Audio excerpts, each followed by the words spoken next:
S K super TMT, the long life TMT. Okay, Vinay ಕುಲಕರ್ಣಿಗೆ ಜೀವಾವಧಿ ಶಿಕ್ಷೆ.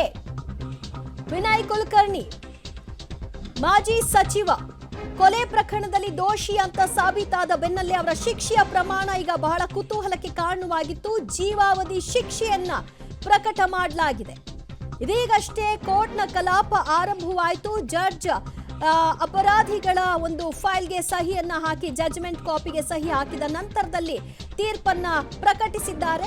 ಯೋಗೇಶ್ ಗೌಡ ಕೊಲೆ ಕೇಸ್ನಲ್ಲಿ ಜೀವಾವಧಿ ಶಿಕ್ಷೆಗೆ ಒಳಪಟ್ಟಿದ್ದಾರೆ ವಿನಯ್ ಕುಲಕರ್ಣಿ. ಅರ್ಥಾತ್ ಅವರ ಶಾಸಕ ಸ್ಥಾನವನ್ನ ಅವರು ಕಳೆದುಕೊಳ್ತಾರೆ. ಇದು ರಾಜಕೀಯವಾಗಿ.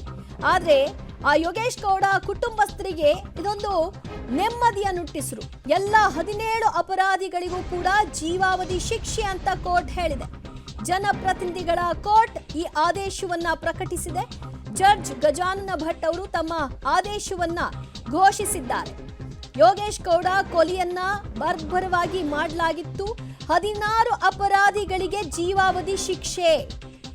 17 ಜನ ದೋಷಿಗಳು, ಅದರಲ್ಲಿ 16 ಮಂದಿಗೆ ಜೀವಾವಧಿ ಶಿಕ್ಷೆಯನ್ನ ಘೋಷಿಸಿದ್ದಾರೆ. ಅದರಲ್ಲೊಬ್ರು ವಿನಯ್ ಕುಲಕರ್ಣಿ ಕೂಡ. ಈ ಪ್ರಕರಣದಲ್ಲಿ 15ನೇ ಆರೋಪಿ ಯೋಗೇಶ್ ಗೌಡ ಕೊಲೆ ಕೇಸ್ನಲ್ಲಿ ಅವರ ಪಾತ್ರ ಏನು ಅನ್ನೋದು ಉಲ್ಲೇಖ ಆಗಿತ್ತು. ಯಾಕಂದ್ರೆ ಸಭೆಗಳನ್ನ ಕರೆದಿದ್ರು, ಆ ಸಭೆಗಳಲ್ಲಿ ಎಲ್ಲಿ ಮಾಡಿದ್ರು, ಆ ರೆಸಾರ್ಟ್ ಅನ್ನು ಅವರ ಹೆಸರಲ್ಲೇ ಬುಕ್ ಮಾಡಿದ್ರು, ಅವ್ರು ಡೆಲ್ಲಿಗೆ ಹೋಗಿ ಬಂದಿದ್ದ ವಿಚಾರ ಪ್ರತಿಯೊಂದನ್ನು ಕೂಡ ಕೂಲಂಕುಷವಾಗಿ ಅಬ್ಸರ್ವ್ ಮಾಡಿತ್ತು ಸಿಬಿಐ. ಯೋಗೇಶ್ ಗೌಡ ಕೊಲೆ ಕೇಸ್ನಲ್ಲಿ ಈಗ ಜೀವಾವಧಿ ಶಿಕ್ಷೆಗೆ ಗುರಿಯಾಗಿದ್ದಾರೆ ವಿನಯ್ ಕುಲಕರ್ಣಿ. 16 ಅಪರಾಧಿಗಳಿಗೆ ಈಗ ಜೀವಾವಧಿ ಶಿಕ್ಷೆ. ಇನ್ನುಳಿದ ಓರ್ವರ ಶಿಕ್ಷೆಯ ಪ್ರಮಾಣ ಏನು ಅನ್ನೋದನ್ನ ಕೋರ್ಟ್ ಹೇಳುತ್ತೆ. ಯೋಗೇಶ್ ಗೌಡ ಕೊಲೆ ಕೇಸ್ನಲ್ಲಿ 15ನೇ ಅಪರಾಧಿಯಾಗಿರುವಂತಹ ವಿನಯ್ ಕುಲಕರ್ಣಿ, ಇನ್ಸ್ಪೆಕ್ಟರ್ ಟಿಂಕರಿಕರ್ಗೆ 7 ವರ್ಷ ಜೈಲು. ಇದರಲ್ಲಿ ಪೊಲೀಸರ ಇನ್ವಾಲ್ವ್ಮೆಂಟ್ ಕೂಡ ಇದೆ ಅನ್ನೋದನ್ನ ಸಿಬಿಐ ತನ್ನ ವಾದದ ಸಂದರ್ಭದಲ್ಲಿ ಮಂಡಿಸಿತ್ತು. ಹಾಗಾಗಿ ಇನ್ಸ್ಪೆಕ್ಟರ್ ಅವರ ಒಂದು ಪಾತ್ರವೂ ಕೂಡ ಸಾಬೀತಾಗಿದ್ರಿಂದ ಟಿಂಕರಿಕರ್ ಅವರ ಶಿಕ್ಷೆಯ ಪ್ರಮಾಣ ಏನು ಅನ್ನೋದನ್ನು ಕೂಡ ಕೋರ್ಟ್ ಹೇಳಿದೆ. ಟಿಂಕರಿಕರ್ ಅವರಿಗೆ 7 ವರ್ಷ ಸಜೆಯನ್ನ ಘೋಷಣೆ ಮಾಡಿದೆ. ಉಳಿದಂತೆ 16 ಅಪರಾಧಿಗಳು ಜೀವಾವಧಿ ಶಿಕ್ಷೆಯನ್ನ ಅನುಭವಿಸಬೇಕಾಗಿದೆ. ಅವರು ಕೋರ್ಕೊಂಡಿದ್ರು ಜೀವಾವಧಿ ಶಿಕ್ಷೆ ಬಹಳ ಘೋರವಾಗುತ್ತೆ, ಶಿಕ್ಷೆಯ ಪ್ರಮಾಣವನ್ನ ಕಡಿತಗೊಳಿಸಿ ಅಂತ.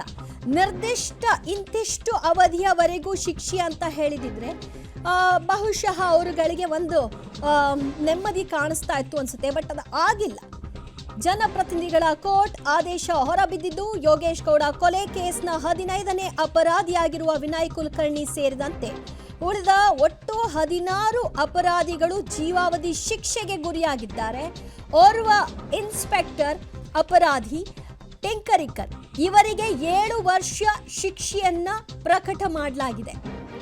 2016ರ ಕೊಲೆ ಪ್ರಕರಣ ಹಂತ ಹಂತವಾಗಿ ಈ ಪ್ರಕರಣ ಯಾವ ರೂಪ ಸ್ವರೂಪವನ್ನ ಪಡ್ಕೊಳ್ತಾ ಹೋಯ್ತು, ಆರಂಭಿಕ ಹಂತದಲ್ಲಿ ಹೇಗಿತ್ತು, ಆ ನಂತರದಲ್ಲಿ ಸಿಬಿಐ ಟೇಕ್ ಓವರ್ ಮಾಡಿದ ನಂತರದಲ್ಲಿ ಏನಾಯ್ತು ಅಂತ ವಿನಯ್ ಕುಲಕರ್ಣಿ ಹೇಳಿದ್ರು. ಇದೊಂದು ರಾಜಕೀಯ ವೈಷಮ್ಯ ಉಳ್ಳಂತಹ ಪ್ರಕರಣ ಅಂತ, ನನ್ನನ್ನ ರಾಜಕೀಯವಾಗಿ ಮುಗಿಸಬೇಕು ಅಂತ ಸಿಕ್ಕಾಕ್ಸಿದಂತಹ ಪ್ರಕರಣ ಅಂತ ನಿನ್ನೆ ಕೂಡ ಕೋರ್ಟ್ನಲ್ಲಿ ಅವರು ರಿಕ್ವೆಸ್ಟ್ ಮಾಡುವ ಹಂತದಲ್ಲಿ ಮಾತನಾಡಿದ್ರು. ಇದೆಲ್ಲವನ್ನೂ ಕೂಡ ಕೇಳಿಸ್ಕೊಂಡಿರುವಂತಹ ನ್ಯಾಯಾಲಯ ಇಡೀ ಪ್ರಕರಣದ ಪಾತ್ರ, ಇವರ ರೋಲ್ ಏನು, ಇವರು ಯಾವ ರೀತಿಯಾಗಿ ಇದರಲ್ಲಿ ಶಾಮೀಲಾಗಿದ್ರು, ಹೇಗೆ ಕೆಲಸ ಮಾಡಿದ್ರು, ಒಬ್ಬ ಯುವ ರಾಜಕಾರಣಿಯನ್ನ ಹೇಗೆ ಕೊಲ್ಲಲಾಯಿತು ಅನ್ನೋದರ ಬಗ್ಗೆ ಎಲ್ಲವನ್ನೂ ಕೂಡ ಸ್ಟಡಿ ಮಾಡಿ ಫೈನಲ್ ಜಡ್ಜ್ಮೆಂಟ್ ಹೊರಗೆ ಬಂದಿದೆ.